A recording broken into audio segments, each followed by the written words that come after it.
lineman against defensive lineman. If you're a running back coming into this game, you think about the linebackers and vice versa. And certainly, Michael, we've got a lot of talented people playing at those positions today. Let's start with the Dallas linebacking crew. Unheralded, but solid.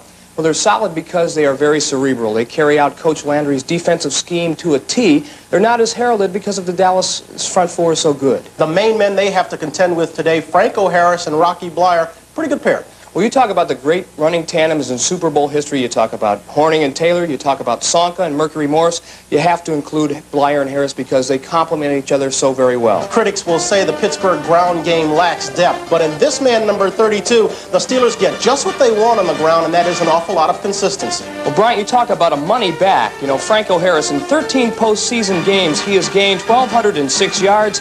He's scored 13 touchdowns. In 5 of those games, he's gained over 100 yards. He is a joy to watch.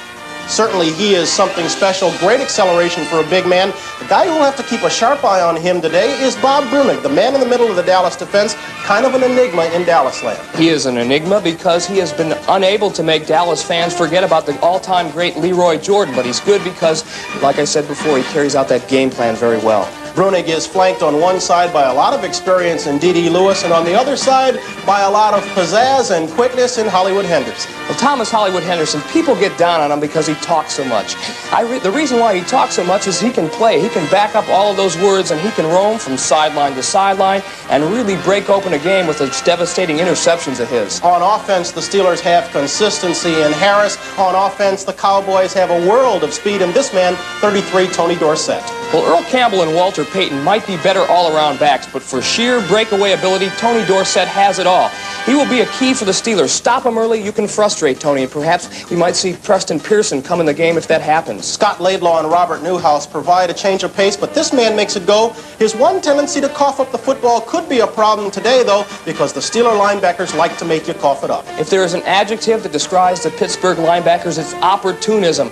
Jack Ham is probably the best. He's been a virtual all-pro in every season that he has played, and he's got that innate ability to, that football instinct that not many players have. They even get it from part-timers. You take this man, Robin Cole. He shares time with Lauren Taves, but he has a knack for being around the ball, for being around when it's coughed up, and coming up with it, which is the second part of that equation. But the man who makes it happen in the middle is the man with the big smile, 58, Jack Lambert. Well, Thomas Henderson calls him Count Dracula, and actually he is the Steelers' enforcer, and what he will not let happen is the Steelers to get intimidated. You know, you come into a big game of this nature, and normally you talk about control of the ball game being held in a quarterback's hands or a running back's hands. But really, the trio of linebackers the Steelers have, they're so good, they can take a game and dominate it, and that's why the Cowboys' offensive backfield so important today. Bryant, you said it all. If the Dallas Cowboys' offensive backfield, Dorsett and Scott Laidlaw, can keep them off balance, make them respect their running ability and their ability to catch the ball, Pittsburgh could have some problems. Certainly the people involved in the running back positions and the linebacking positions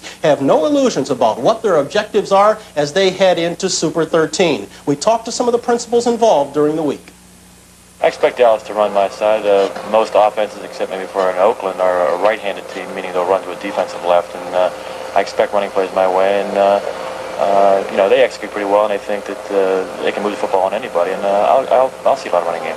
If coming from a running back's viewpoint, you know, we are more involved with than any is the linebackers, you know, and we feel that if we're going to run the ball, we're going to have to block Jack Lambert because he's the key in their defense, and they have those big people up front with Joe Green and LC and Dwight White and Furness, and they're fantastic people, and they do a great job.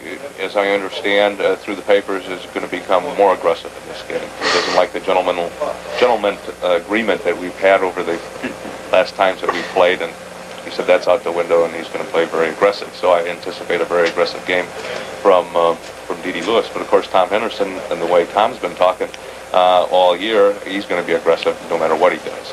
Notice that they don't run a lot of end runs his way. He's a good, maybe a pass receiver, running routes, but I don't see how he could replace Cunningham. Coming from that statue of a 6'6", 245 tight end, come down to a 6'1" tight end, it would have to hurt your end run or the confidence of to run that way. You know, with Cunningham over there, he covered a lot of area there, and he could take on defensive ends, but Grossman, I don't think, can do that. As we continue to note the strength and balance of the Steelers in those scouting reports, you begin to understand why some people have suggested that they are